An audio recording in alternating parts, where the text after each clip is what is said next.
Good day, my dear friends. Here we are again. I am epidemiologist Svetlana Tolsura, a partner of the company Vieda, with my wonderful model Anastasia. Today, Anastasia has agreed to help us record this video, and we will talk with you, and I will show you how to use our cell activator if you are working with your patient. We have already discussed that if a person has issues with blood pressure, it is a contraindication for using the activator, but only if the blood pressure is uncontrolled. If it is controlled, then you can use the activator without any problems. How will you apply it? You will apply it with movements from top to bottom along the meridians. You haven't forgotten, I told you. The principle of the activator's operation with a person is to work along the meridians and then on the problematic area. If it is a problem related to lymphatic congestion, varicose veins, thrombosis in the legs, or even if there are hypertensive issues, we start working with you from the bottom up. I will not turn on the activator today because when it is working, my voice will not be heard. And since the video needs to be short, I will make the movements more concise, but I will tell you how many and how approximately in minutes, or the count you should keep in mind, to work on this area. So we will now start working with you using the top to bottom method.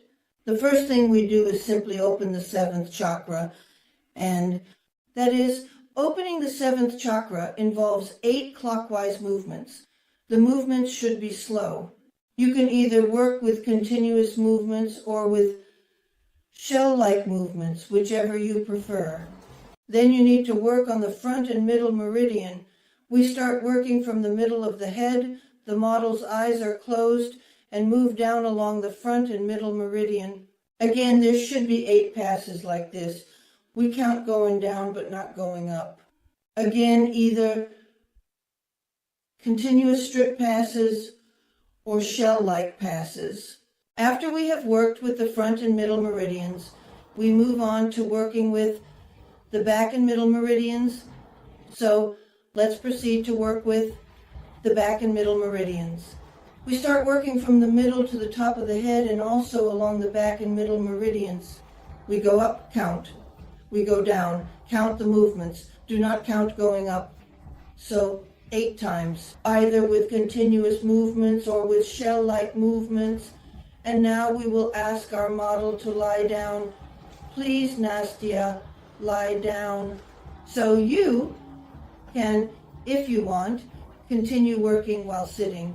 But of course, it is easier and more effective to work when the model is lying down. If there are lenses, you must inform your client that the lenses need to be removed. If there are eyelash extensions, be careful and do not linger on the eyes for too long. So what do you start working on? You start working on the ear area. The ear area.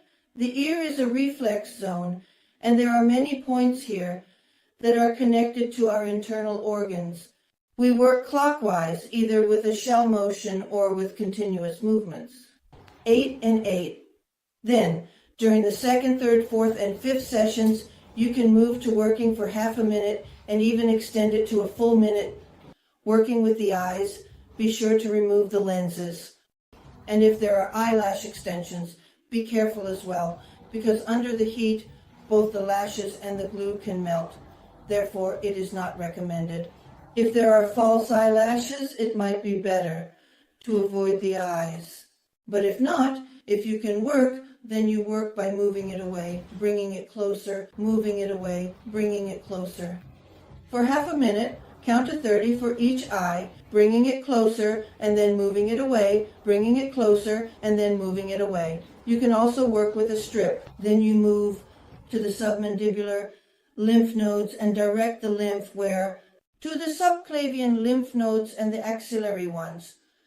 With these kinds of movements, and again I repeat, either with a tapping motion or with these straight movements, you will stimulate the lymph flow from both sides. Then, where do you move next? Move to the axillary lymphatic pattern. Clockwise, moving away, moving closer, moving away, moving closer. Again, either with a shell or with continuous circular movements.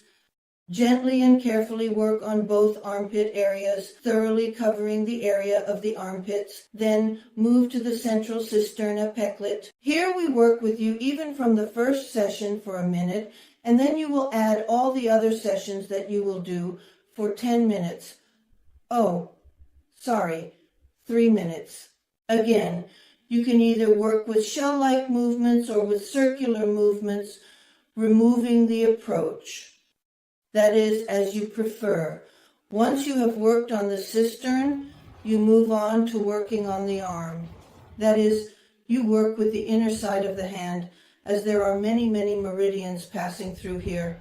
We have discussed that there are 3 meridians that start on the face, 3 that start on the chest, 3 that start on the arms, and 3 that start on the legs. They have both a beginning and an end. We work on the arm. This involves 8 movements.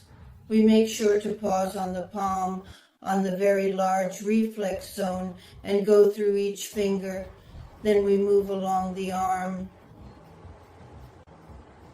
Again, either shell movements or continuous movements. While working on the palm, also work on the outer side of the hand. Similarly, we linger on the outer side of the hand, working on the fingers and circular movements.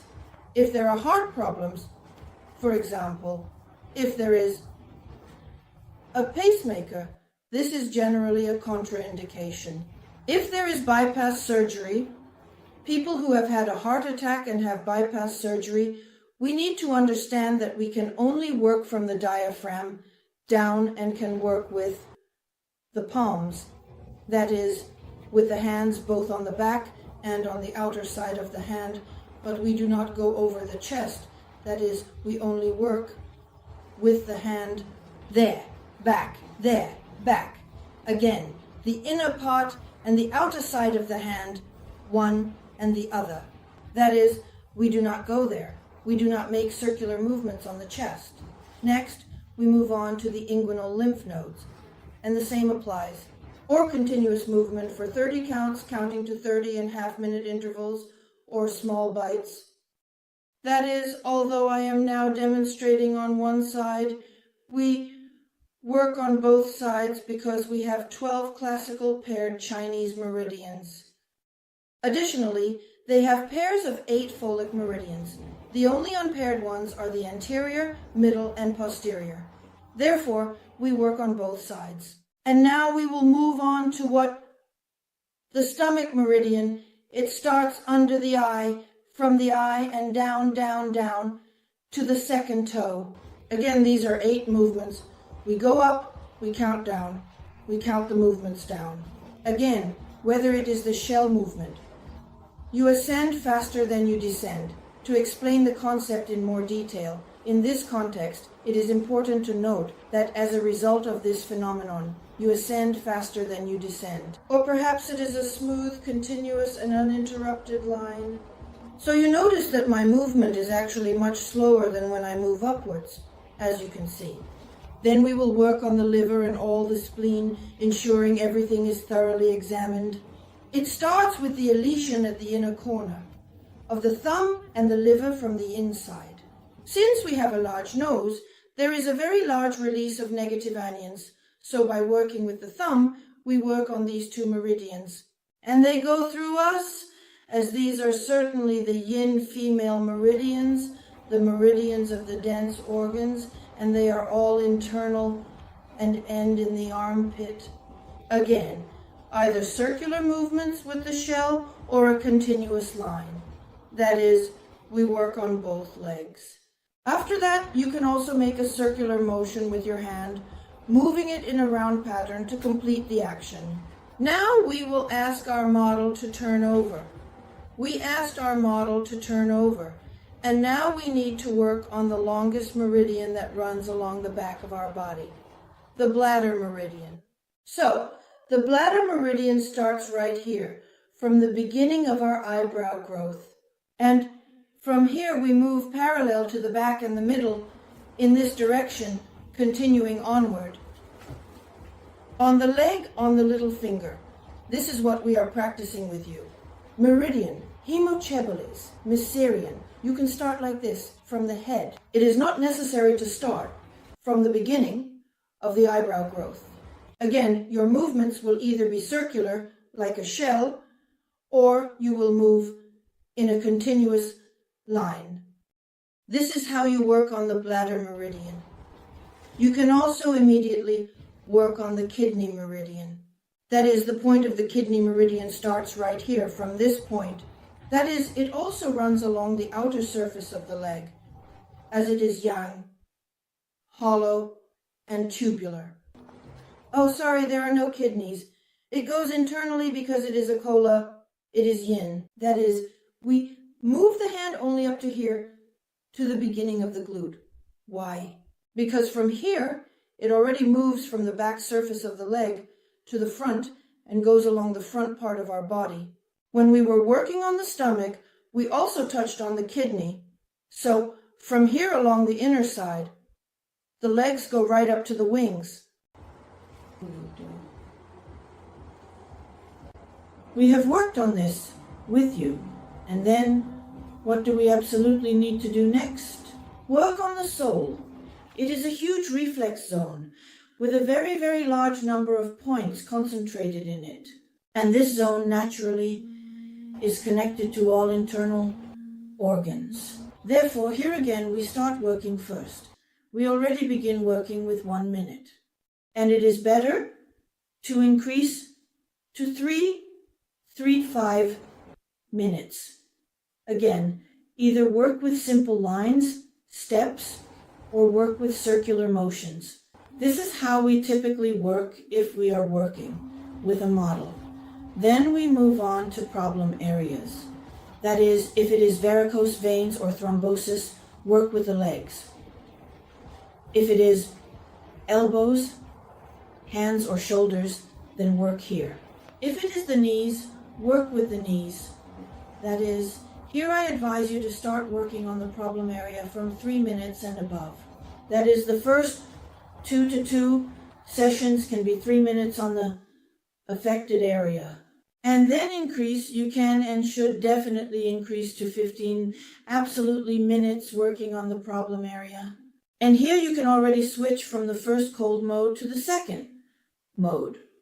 Then move away from it again to the first one and make a combined impact on the problem areas. If there is a problem with the internal organs, whether it is the liver, the kidneys, or the thyroid gland. People ask me about working on the thyroid gland. If you are working on the thyroid gland, you should work on this point, on both sides. This is the projection of the thyroid gland, or it can also be called a trigger zone. So, if you are working on the surface of the sole, the inner and outer palms, and the ears, you are still, no matter how you look at it, working with your internal organs. And this bend of our leg in a way that mirrors our spine. So, this is the head, and this is our spine, and this is the tailbone. Therefore, if there are any problems with the spine, any at all, you can work on this bend of the leg, and in this way, you will be working entirely with the spine or the head. That is the liver, kidneys, pancreas, eyes, thyroid gland. Is it possible to work directly on the organs, for example, the kidneys? The projection of the kidneys is real, here in our case, in these places. Is it possible to work? Yes, it is possible if there is no major problem. You can work on that area for half a minute to a minute. But if there are kidney stones or kidney cysts, it is preferable to work on the projection zones. Just like the liver, pancreas, and thyroid gland, please work on the projection zones. And work on it as a problem area. Start from 3 minutes and increase the duration to 15 minutes, adding a few more minutes each session. I indeed recommend making the first sessions lighter so that the person can truly respond to the work of the activator, because our activator truly works wonders due to the fact that, as you are indeed aware, the activator combines 3 mechanisms of action. Therefore, our activator works very deeply indeed. So, we are done for today. Thank you very much. See you soon.